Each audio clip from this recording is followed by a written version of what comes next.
이제 제가 다시 이제 주일학교 성경 공부를 하니까 오늘부터 하는데 미리 여러분들이 자세히 예고를 안 해드려 갖고 우리가 그동안 공부했던 진리 빛을 따라서를 다음 주부터 다시 하겠습니다.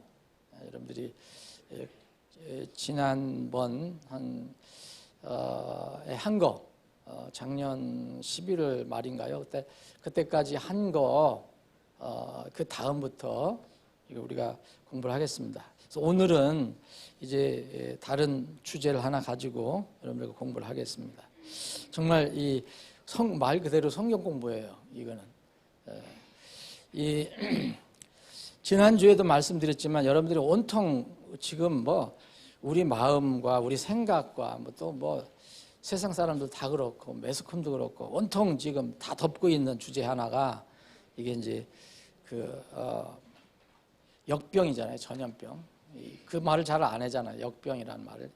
어려운 신종 코로나 바이러스라고 하는데 이 부분을 성경은 어떻게 말하고 있는가를 좀 살펴보기를 원합니다. 그래서 우선 지난주에도 말씀드렸지만 성경에서 이 부분이 분명히 나옵니다. 이 부분이 이렇게 구체적인 건 나오는 건 아니지만은 지금 우리가 지금 21세기 2020년 지금 2월에 실제로 우리가 겪고 있는 이 상황, 이것이 뭐냐면은 전염병이잖아요.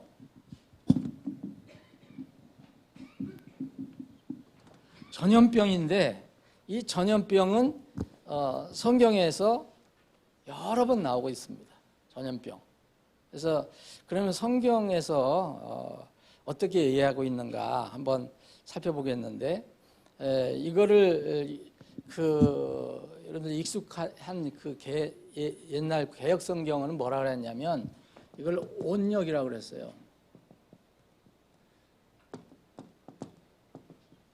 온역이라고 해서 온역 그랬죠. 온역. 그래서 이 온역이라고 하냐면 따뜻할 온자잖아요. 그래서 주로 이제 우리가 어렸을 때, 클 때도 그런 얘기를 많이 해요. 봄이 되면 많이 돌아다녔다고 그랬어요. 봄이.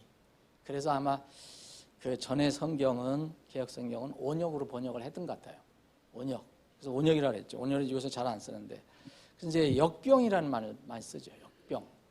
역병이라는 말은 지난번에도 말씀드렸지만은 역이라는 것은 이 전염이란 뜻이거든요. 물들인다는 염자예요. 전염, 전에서 물을 들인다. 그래서 그 역자리라는 게 그런 뜻이에요. 그래서 뭐 역병, 온역, 전염병 이렇게 쓰고 있는데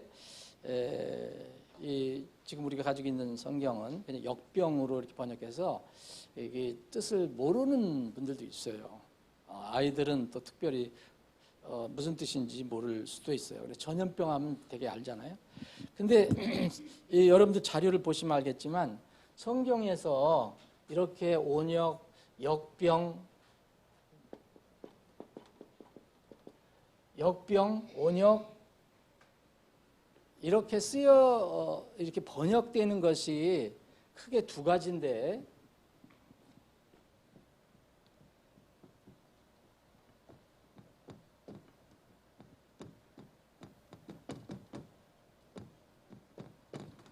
플레이그하고 페스틸런스라고 두 가지를 우리가 역병 혹은 전염병 혹은 온역 이렇게 번역을 하고 있어요. 근데 성경은 이거 두 가지를 다 쓰고 있는데 우리가 이제 KJV 기준이에요. 그리고 이 플레이그라는 것은 더 넓은 의미예요. 이게 저희가 더 큽니다. 의미가. 플레이그 안에는 페스틸런스도 들어있어요. 그래서 플레이그를 때로는 전염병, 역병이라는 뜻으로도 쓰고 돼요. 성경에서. 그리고 더 큰 뜻으로 그 전염병도 여러 가지 재앙들 중에 하나거든요. 그래서 재앙이라고도 번역이 됩니다. 재앙이라고도. 그래서 재앙이라는 것은 꼭 전염병뿐만 아니라 뭐가 있습니까? 이 지진이라든지 무슨 화산 폭발이라든지 여러 가지 홍수라든지 이런 것도 다 재앙이에요. 그래서 이 플레이그라는 것은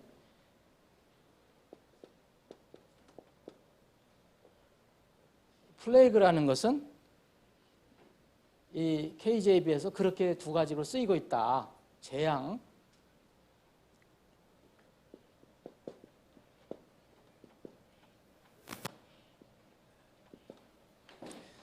그런데 이 페스틸런스는 좀 달라요. 페스틸런스는 구체적으로 이 역병만 얘기합니다. 전염병만. 전염병. 그래서 여러분들이 여러분들 가지고 있는 성경을 보실 때 그 옆에 한문이 뭔가, 그 영어로는 어떻게 되어 있는가 한번 살펴보시면, 여러분 왜 차이가 두 개 차이를 내서 번역을 했는가 알 수가 있습니다. 예를 들어서 계시록에 나와 있는 것은 이 주로 뭐 나오냐면 다 이거예요. 이게 플레이그. 계시록에는 전염병은 많은 재앙들 중에 하나예요.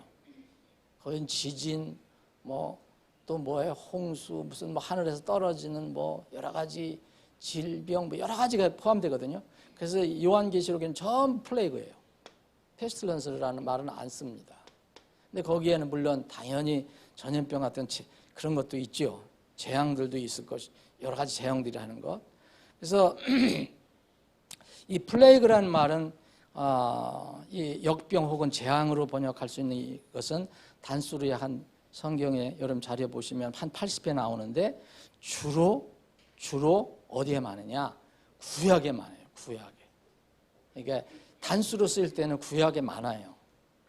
그래서 이럴 때는 보면 여러분 그 처음 나올 때서부터 보면 하나님께서 이 재앙을, 이 역병을 이렇게 징계 수단으로, 심판 수단으로 쓰시는 걸 볼 수가 있어요.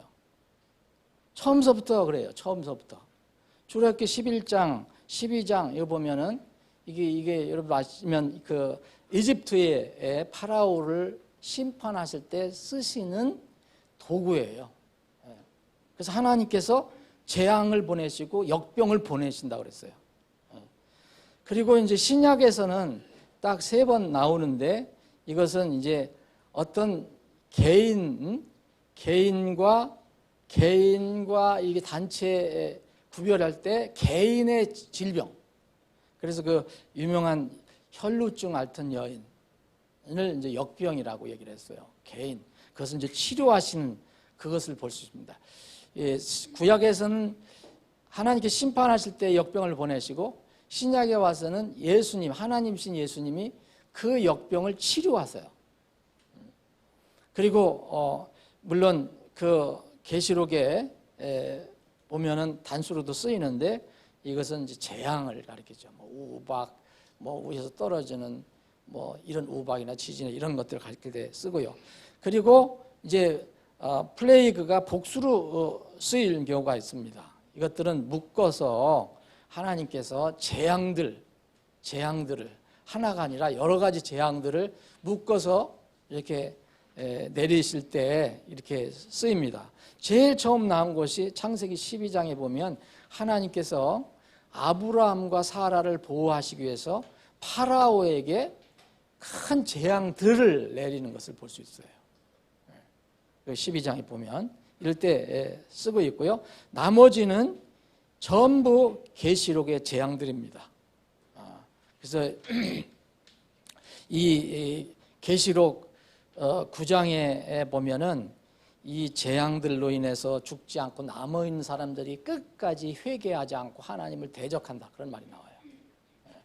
그래서 하나님께서 마지막 심판하실 때 이런 재앙들, 전염병을 포함한 재앙들을 심판의 도구로 쓰신다는 것을 이제 알 수가 있습니다.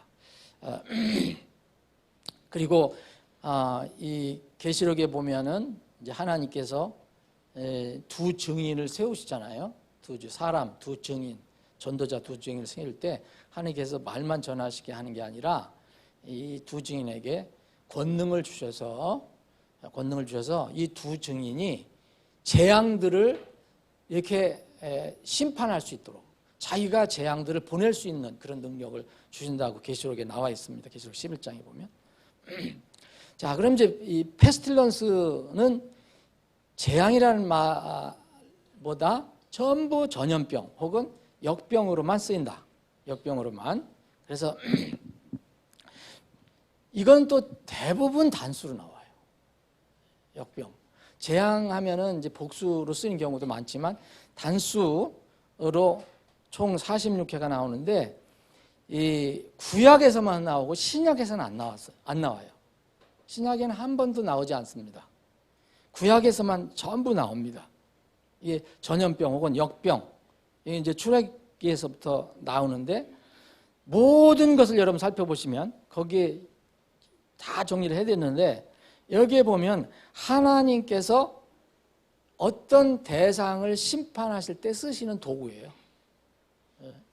자, 여기 특히 이제 이 대언자 중에서 두 대언자가 유명합니다. 두 대언자가 이 예레미야하고 에스겔. 이 예레미야는 이스라엘의 패망, 예루살렘의 멸망 때문에 우은 사람이잖아요. 근데 예레미야서에 보면 이 페스틸런스가 많아. 페스틸런스. 이제 역병으로 번역을 많이 하는데 이게 전염병입니다. 이 전염병을 어떻게 사용하셨냐면은 이스라엘을 징계할 때 내가 역병을 보내리라 이렇게 해서요.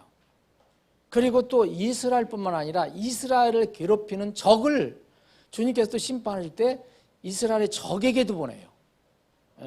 예레미야 21장 6절 7절 예루살렘의 적들을 심판을 할 때 내가 보내겠다. 그리고 예레미야 28장 8절에 보면 대언자들이 하나님께서 세우신 대언자들이 대언을 할 때 어떻게 대언하냐면 모든 나라들과 민족들, 이스라엘 민족뿐만 아니에요.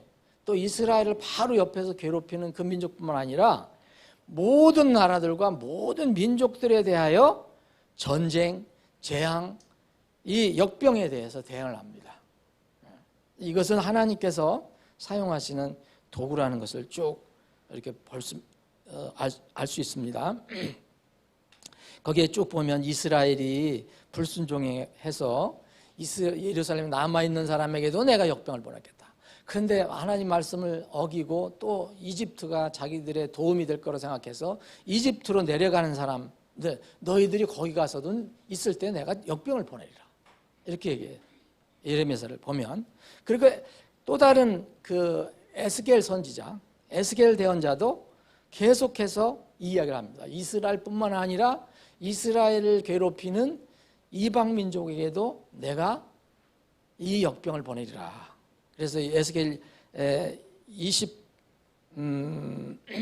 23절에 보면 이스라엘 옆에 있는 나라 시돈에게 내가 역병을 보내야겠다. 그렇게 하나님께서 보내시겠다 말씀하시는 겁니다. 그리고 에스겔서 38장에 보면 곡에 대해서 이스라엘을 침공하는 곡에 대해서 하나님의 심판으로 이 역병을 보내겠다. 이렇게 말씀하세요. 그리고 사마리아에게도 내가 역병을 보내겠다. 근데 단수는 이렇게 쓰이고 있는데 복수는 지난주에 제가 말씀드릴 때도 말씀드렸지만은 딱 두 번만 나옵니다. 영어 킹제임 성경에서는. 이것도 딱 두 번 주님이 말씀하실 때만 나와요. 그것은 종말에 관해서 말씀하실 때 마태복음 24장하고 누가복음 21장에서만 이 복수로 씁니다. 예수님께서. 이것을 페스틸런시스 그래갖고 우리가 번역을 하면 역병들 혹은 전염병들입니다. 이것이 바로 마지막 때에 예수님이 예언하신 그 마지막 때에 이런 일이 일어날 것이다라고 얘기합니다. 그래서 이 전염병, 역병들은 처음서부터 벌써 출애굽기 창세기부터 나오지만 창세부터 나오지만 마지막 때 주님이 오실 때에 세상에 여러 가지 말세의 징조를 말씀하실 때 그 중에 하나로서 예수님께서 복수형으로 말씀하셨다. 복수형으로. 처음서부터 개인에게 어떤 그런 그 전염병이 있을 수 있잖아요. 혈루증도 있고 무슨 뭐 여러분 출애굽기 12장에 보면 하나님께서 10가지 재앙을 내리실 때 보면 가축 전염병도 나와요. 뭐 이런 것들이 다 나오지만은 예수님께서 말씀하신 이 마지막 때에 관한 것들은 전 세계적인 현상으로 이런 전염병들, 역병들이 있을 것이라고 얘기합니다. 물론 거기에 지진, 전쟁, 이런 홍수 이런 것들이 같이 있는 거죠. 자, 그러면은 이게 이제 성경에서 나오는 그런 그 플레이그 혹은 페스틸런시스에 관한 이야기인데 이것을 쭉 성경을 종합해 보면은 이런 결론이 나와요. 여러분 지금 제가 이렇게 퍼지고 있는 그거를 지금 하나님께서 뭐 중국을 징계하시기 위해서 보내셨다. 우리나라에도 퍼지고 우리나라를 징계하시기 위해서 주셨다. 그렇게 제가 단적으로 얘기할 수는 없지만 이 우주 만물을 주장하시는 하나님이라면은 그걸 여러분들이 믿는다면 그냥 과학적이고 자연적인 그런 현상으로만 믿는 것이 바로 세상 사람들이고 여러분들과 저는 성경을 믿는다면 그 자연적인 현상 너머에 뭔가를 생각해 봐야 된다는 거예요. 성경을 아무리 여러분들 읽어봐도 이 플레이그나 페스틸런스는 하나님이 보내시고 하나님이 치료하시고 나와요. 어디서 자연 발생적으로 플레이가 생겼다, 페스틸런스가 나왔다 그런 말은 한 번도 나오지가 않아요. 자, 그래서 여러분들과 제가 하나님 말씀을 믿는 성경 신자라면 여러분들이 성경 신자가 아니라면 제가 말씀드릴 필요 없어요.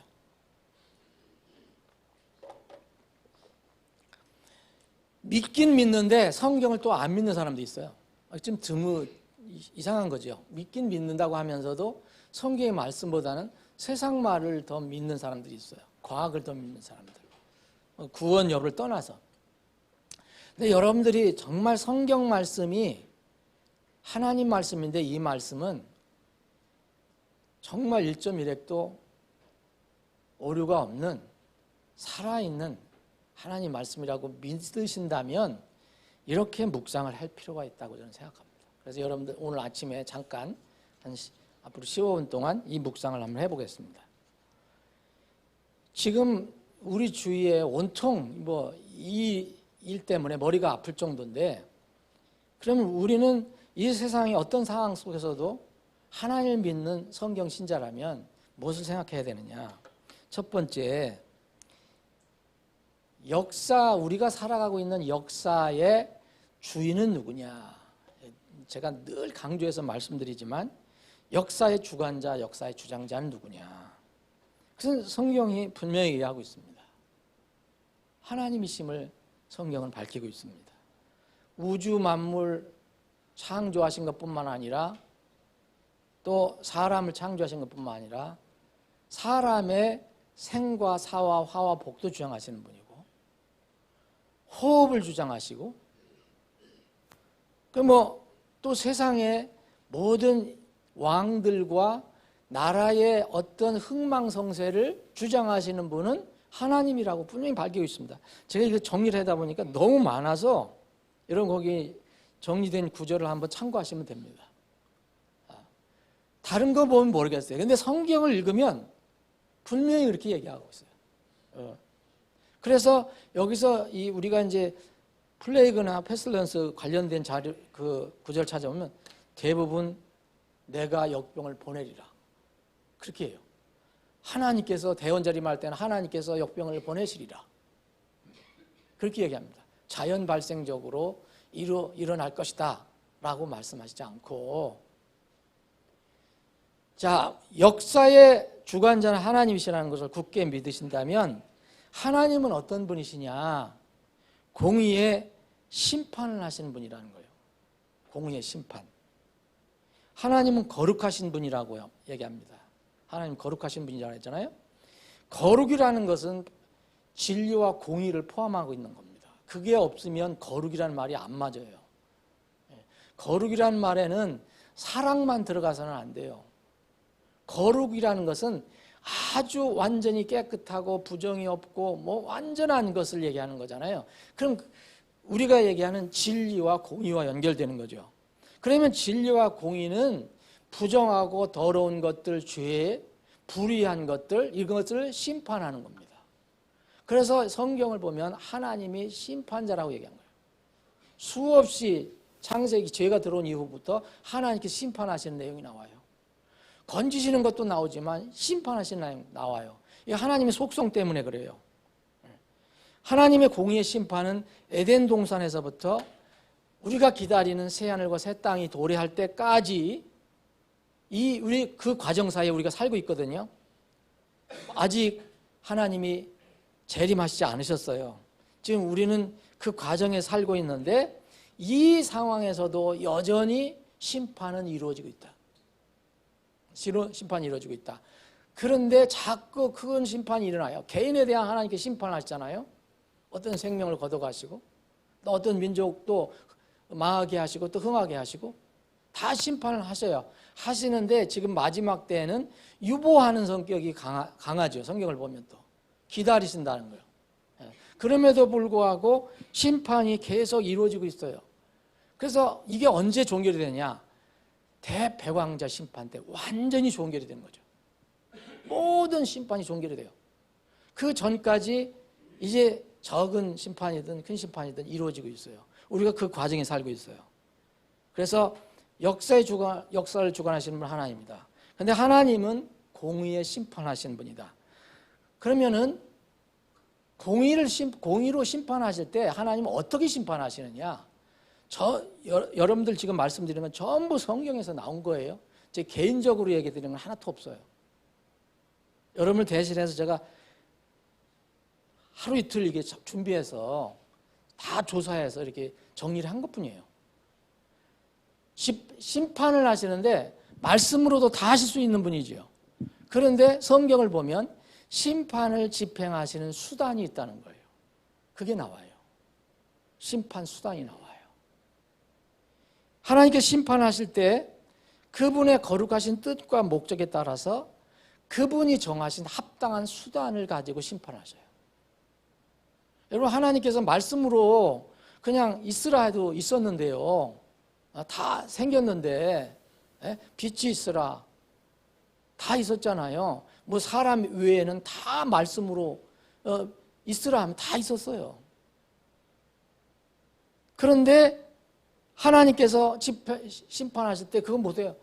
그냥 말로다가 심판 다 하실 수도 있죠. 그런데도 하나님은 수단을 쓰셔서 성경에 기록해 놓으셨어요.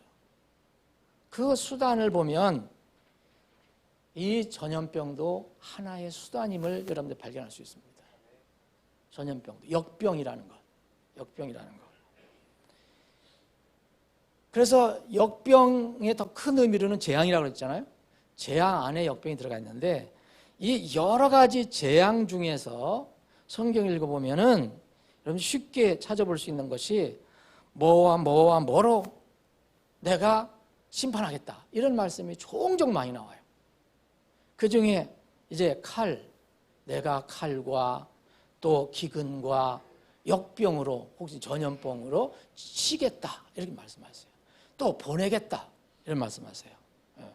그 중에 역병이 주님께서 쓰시는 심판의 수단입니다. 그런데 성경을 보면요, 이 하나님께서 사용하시는 그런 심판 수단 중에서 역병은 하나님께 쓰시는 주요 수단 중에 하나예요. 그래서 이게 성경에 이게 3대 수단이다라고 그런 용어는 없어요. 그런데 성경을 보면은 하나님께서 주요한 도구로 쓰신 것이 바로 역병인데 칼과 기근과 역병이에요. 칼과 기근과 역병. 거기 정리를 해드렸습니다. 3가지 주요 재앙 보면 이게 쭉 보면은 여기 수많은 구절에 이렇게 나와요. 칼과 기근과 역병. 어떤 데 순서는 좀 바뀌어도 칼과 역병과 기근, 때로는 뭐 역병과 기근과 칼, 이렇게 이런 것을 하나님께서 쓰신다. 내가 보내겠다. 그 외에 보면은 뭐 농작물 병도, 이스라엘 사람들 이렇게 농작물 거두어들이잖아요. 근데 순종하지 않아요. 거역해요. 그럼 하나님께서 그들이 먹을 것을 다 치세요. 그럼 곰팡이 균을 보내버리세요. 곰팡이 균을 보내버리니까 농작물이 다 없어져 버리는 거예요. 수확할 게 없어요. 이것도 분명히 성경은 하나님께서 보내셨다라고 말씀하세요. 그 농작물병, 뭐 기타 질병 이런 것들이 나옵니다. 그래서 주요 세 가지 그 하나님께서 쓰시는 그 심판 수단이라면 이 바로 세 가지, 칼, 기근, 역병. 그래서 이제 그 에스겔서 14장 21절에 보면 또 이런 말씀이 나와요. 하나님의 네 가지 혹독한 심판이라는 말이 나오는데 여기는 이제 네 가지죠. 하나가 더 더해졌어요. 칼, 기근, 역병에다가 그때 당시는 지금과 좀 다르지만 이스라엘에게 뭘 쓰셨느냐 하면 그때는 지금과 다르잖아요. 곳곳에 이렇게 짐승들이 창궐했죠. 사나운 짐승들. 그래서 그걸 쓰셨어요. 그래서 칼, 기근, 해로운 짐승, 역병, 이것을 하나님께서 네 가지 혹독한 심판이라고 말씀하셨어요. 심판으로 쓰셨다는 거예요. 심판으로. 그 기타 이제 여러분 여러 가지 재앙들에 들어가는 것. 그래서 보면 이 출애굽기에 보면은 하나님께서 그 애굽 사람들에게 파라오에게 한 번 이렇게 차근차근 10번까지 재앙을 주잖아요. 거기에 보면 여러분 피, 개구리, 가축 전염병, 뭐 파리, 종기 이런 거 다 하나님께서 보내셨다. 메뚜기, 완전히 메뚜기를 보내셔서 농작물을 다 싹 핥아먹게. 그래서 마지막 사망까지 이르기 전까지는 계속 그 정도가 높아져 갑니다. 그리고 이 성경에 나오는 그 하나님의 심판 수단은 질병, 우박, 유황불, 뭐 홍수, 곰팡이병, 뭐 이런 여러 가지들이 있습니다. 이 이스라엘 백성들에게는 이 질병도 이렇게 그걸 사용하셨는데, 자 이런 것을 하나님의 이 심판을 하실 때 공의의 심판의 수단으로 집행 수단으로 이렇게 쓰신다는 것을 알 수가 있습니다. 성경은. 지금 이런 얘기하면 뭐 현대에 무슨 21세기에 무슨 과학 문명 시대 이건 맞지 않는 이상한 얘기를 한다는데 저는 성경만을 얘기하는 겁니다. 그 사람들이 뭐라고 하든지 간에. 네 번째로는요. 그러면 하나님께서 이렇게 공의의 심판하실 때 거룩하신 분이니까 공의의 심판이 있어야 되고 심판하실 때는 집행수단을 쓰신다. 그러면은 이렇게 하시는 것이 왜 하시는 거냐? 근본 목적은 뭐냐 이거예요. 근본 목적. 이스라엘 백성이나 이방 민족이나 누구에게나 이것을 만약 쓰실 때 쓰시는 목적이 뭐냐? 심판을 왜 하시느냐 이거예요.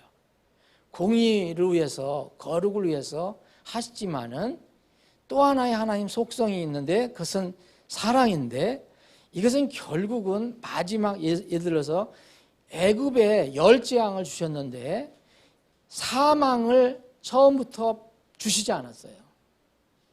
그 전에 계속해서 정도를 더 높여가면서 주셨어요. 이럴 때 파라오의 마음이 바뀌기를 바라신 거죠. 그렇죠? 그래서 스스로 이스라엘을 풀어주기를 바랐죠. 근데 끝까지 고집 피우잖아요. 계속. 어디까지 이릅니까? 사망에 이르는 고집까지 가요. 그러면 사망을 주시기 전까지 왜 그렇게 하셨느냐? 재앙이나 전염병을 왜 심판 쓰셨느냐? 그 하나의 하나님의 사랑의 채찍이라는 거죠. 채찍. 이걸 알아야죠. 사실 이걸 세상 사람들이 알면 두려워하지 말고 하나님께 먼저 엎드러지는 게 좋은 거죠. 엎드리는 게. 그런데 이 바이러스를 두려워하거든요. 물론 그거 들어오면 안 좋아요. 그런데 우리나라에서 아직도 죽은 사람 없어요. 죽어서도 안 되지만. 예? 그게 두려운 게 아니라 하나님은 이번에 바이러스를 하나님께 보내줬다고 말씀드린 게 아니에요. 성경이면 내가 이런 역병을 보낸다. 심판하기 위해서 보낸다. 그때 그 백성들이 회개하고 돌아서면 그것을 또 치료하시고 거두시는데 그걸 하지 않는 거죠. 그래서 사랑의 채찍으로 이것을 하나님께서 보내신다는 것을 알아야 됩니다. 이 상황도 지금 이런 상황, 여러분 어떤 그 지엽적인 것만 생각하면 안 돼요. 하나님은 우주 만물을 주장하시고 역사를 주장하시는 분인데 이건 모르시겠습니까? 이럴 때 하나님께서 나오는 사람들이 생기라는 거예요. 이럴 때. 하나님은 정말 어떤 사람들에게는 일반 이방인 신들은 뭐 나한테 이방인 신들이 그렇게 얘기하는 거잖아요. 나한테 뭐 재물을 안 가져오면 너도 한번 치겠어 이거잖아요. 근데 하나님은 그런 하나님이 아니에요. 하나님은 죄인들과 불순종한 자들이 고통받게 해서 그 고통을 받는 것이 목적이 아니라, 그래서 목적으로 하시는 게 아니라 두려워할 대상을 알아라 너희들은. 그래서 두려워할 대상을 알고 돌이키라는 하나님의 사랑의 채찍이로 생각하면 됩니다. 하나님의 권면이요 경고입니다. 다시 말씀드리면 모든 이 재앙들을 보면, 성경에서 기록된 걸 보면 그것을 품고 있다는 거예요. 그것을 품고 있어요. 여러분 그런 구약은 제쳐놓고 신약에 와서, 신약에 보면은 이 주님께서 요한계시록을 계시하시기 전에 7교회에게 먼저 말씀하셨잖아요. 7교회에게 사실 주신 거예요. 7교회 주셨는데 이 교회 중에서 2교회는 책망을 받지 않은 교회로 나옵니다. 우리 교회가 그런 교회가 되기를 정말로 저는 소망합니다. 적든 크든 아무 상관없어요. 몇 명이 모이든 성도들 한 사람 한 사람이, 그리고 모인 성도들 그 교회가 하나님께 책망을 받지 않는 그런 교회가 되기를 원합니다. 근데 여기 5교회는, 나머지 서모나하고 빌라델피아 교회는 5교회는 장점도 많았지만 반드시 책망이 있었어요. 그래서 뭐라고 하셨냐면, 여러분들 살펴보세요. 요한계시록 2장부터 3장까지. 이 5교회는 뭐라고 하셨느냐? 회개하라고 그랬어요. 회개하라 하시고 너희들이 정말 회개하지 않으면 내가 이렇게 하겠다 얘기했어요. 거꾸로 얘기하면 내가 이렇게 하겠다. 너희들이 돌아서라 얘기해요. 여러분들 그런 거 우리 교회에 하나님이 혹시 그런 거 하나님께서 우리에게 알려주시면 정말 돌아서야 되고요. 개인도 마찬가지입니다. 하나님은 우리를 괴롭게 하려고 하시는 게 아니에요. 골탕 먹이시는 하나님이 아니라는 거예요.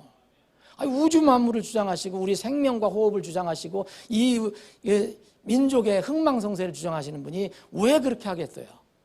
하나님은 이럴 때 사랑해. 하나님께 돌아서라. 의로 돌아서라. 진리로 돌아서라. 이겁니다.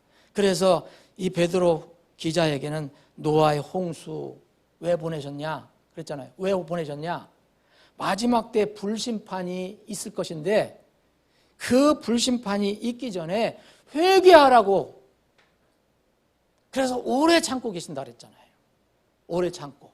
여러분 이 노아의 홍수는요, 사실 그때 많이 죽었지만 이 세상 사람들 그 마지막 심판에 비교하면 경고 메시지예요. 경고 메시지. 애굽의 10가지 재앙 중에서 9가지 재앙이 해당되는 거예요. 마지막 죽음의 마지막 심판은 마지막 주님께서 오실 때 불심판이에요. 우리는 지금 9가지 재앙으로 하나님께서 혹시 경고하신다면 돌아서라는 그런 뜻입니다. 그래서 두려워할 대상을 알아는 거예요. 이게 피조물, 믿는 사람이든 믿지 않는 사람이든 다 두려워할 대상을 알아라. 두려워할 대상을 알아라. 아까 찬양 드렸지만 여러분 뭐가 두렵습니까? 정말 여러분들 두려움 없다고 고백하실 수 있습니까? 흉흉한 바다에서도 두려움 없다. 난 주님이 나를 지켜주시고 주께서 내 안에 계시니까. 이거 우리가 신앙 고백하는 것, 이게 우리의 믿음인데 금방 하나님 말씀을 가지고 있으면서 또 조금 상황 바뀌면 금방 세상이 바뀌는 거. 그를 찬양할 대상 자격이 없죠. 두려워할 대상이 누구냐? 그래서 여호수아도 얘기합니다. 나는 두려워할 대상이 우리 하나님입니다. 내 집도 하나님입니다. 너희들은 다른 두려워할 대상, 세상 신 원하면 선택해라. 나는 너희들은 뭐라 할지 모르지만 나는 우리 하나님을 선택하겠다. 여러분 두려워할 대상이 뭐냐 이거예요. 시편 34편 9절에 보면 오 주의 성도들아 너희는 그분을 두려워하라. 그분을 두려워하는 자들에게는 부족함이 없도다 그랬어요. 그분을 두려워하는 게 먼저입니다. 그분을 두려워하는 게. 그런데 세상 사람들은요. 그 지엽적인 거, 뭐 전염병, 역병, 칼, 전쟁 나면 전쟁, 기근 있으면 그거 두려워요. 그 대상이에요. 난 거기에 해당되지 않을까. 하나님의 자녀들은 두려워하는 대상이 오직 하나님입니다. 그런데 하나님을 두려워한다는 것은 뭘 얘기합니까? 하나님의 말씀을 두려워한다는 거예요. 여기 이게 참 중요한 거예요. 하나님은 두려워한다고 말해요. 그런데 하나님 말씀을 얘기하면 하나님 말씀은 또 다른 문제라고 생각하면 그게 문제인 거예요. 하나님을 두려워하는 것은 그분의 말씀을 두려워하는 것입니다. 참 대언자와 참 대언자와 거짓 대언자의 기준은요. 이거예요. 성경 항상 보면 이 말씀만 끝내고 말씀드리고 끝내겠습니다. 여러분 이스라엘 백성에게 남유다 백성들에게 하나님께서 이제 정해진 목적을 알려줘요. 계획을. 너희들은 내가 이제는 너희들을 좀 단련을 시키겠다. 고난을 주겠다. 너 심판해서. 그러니까 느부갓네살 왕에게 항복하고 그들을 그 느부갓네살 그 통치를 받아라. 그게 대언자들을 통해서 주신 말씀이에요. 근데 이스라엘 백성들은 뭐라 했습니까? 상황을 보니까 어찌 우리가 저 적국에 우리가 항복을 하겠느냐. 그래서 거짓 대언자들은 전부 이 느부갓네살 왕에게 항복하면 안 된다. 하나님께서 느부갓네살 왕을 쳐부실 것이다. 예루살렘을 그대로 세워주실 것이다. 여러분들 이런 상황에서 어떤 말이 더 좋겠습니까? 대부분 세상 기준으로는 다 애국, 애족이니 뭐 이름도 많이 붙이겠지. 그래. 하나님 말씀이 분명히 이런데도 다 소위 얘기하면은 이 느부갓네살을 대적하고 거기를 항거하는 일. 그래서 결국은 이집트를 더 선호하는 일에 온 국민이 인기 있는 그런 정책으로 택했어요. 여러분 예레미야를 한번 읽어보십시오. 예레미야 27장 읽어보면 하나님께서 참 대언자와 거짓 대언자의 기준은 사람의 생각에는 그게 좋을 것 같아. 그래서 그걸 따르는 것은 거짓이라고 얘기합니다. 거짓 대언자. 오직 예레미야만 하나님 말씀 그대로 전합니다.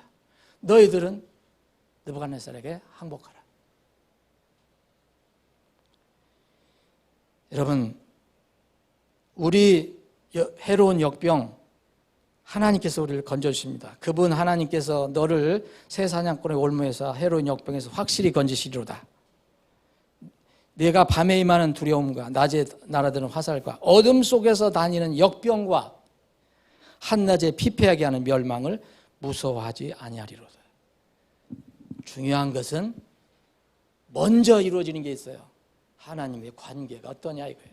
그게 중요한 것입니다. 아버지 하나님, 오늘도 저희들에게 믿음을 주셔서 하나님 집에 모이게 하시고 말씀을 공부할 수 있는 기회를 주심을 감사합니다. 세상 어지럽지만 늘 주님과 단단히 하나가 되어서 세상을 이기고 승리하는 자들이 되게 해 주옵소서. 거룩하신 예수님의 이름으로 기도합나이다. 아멘.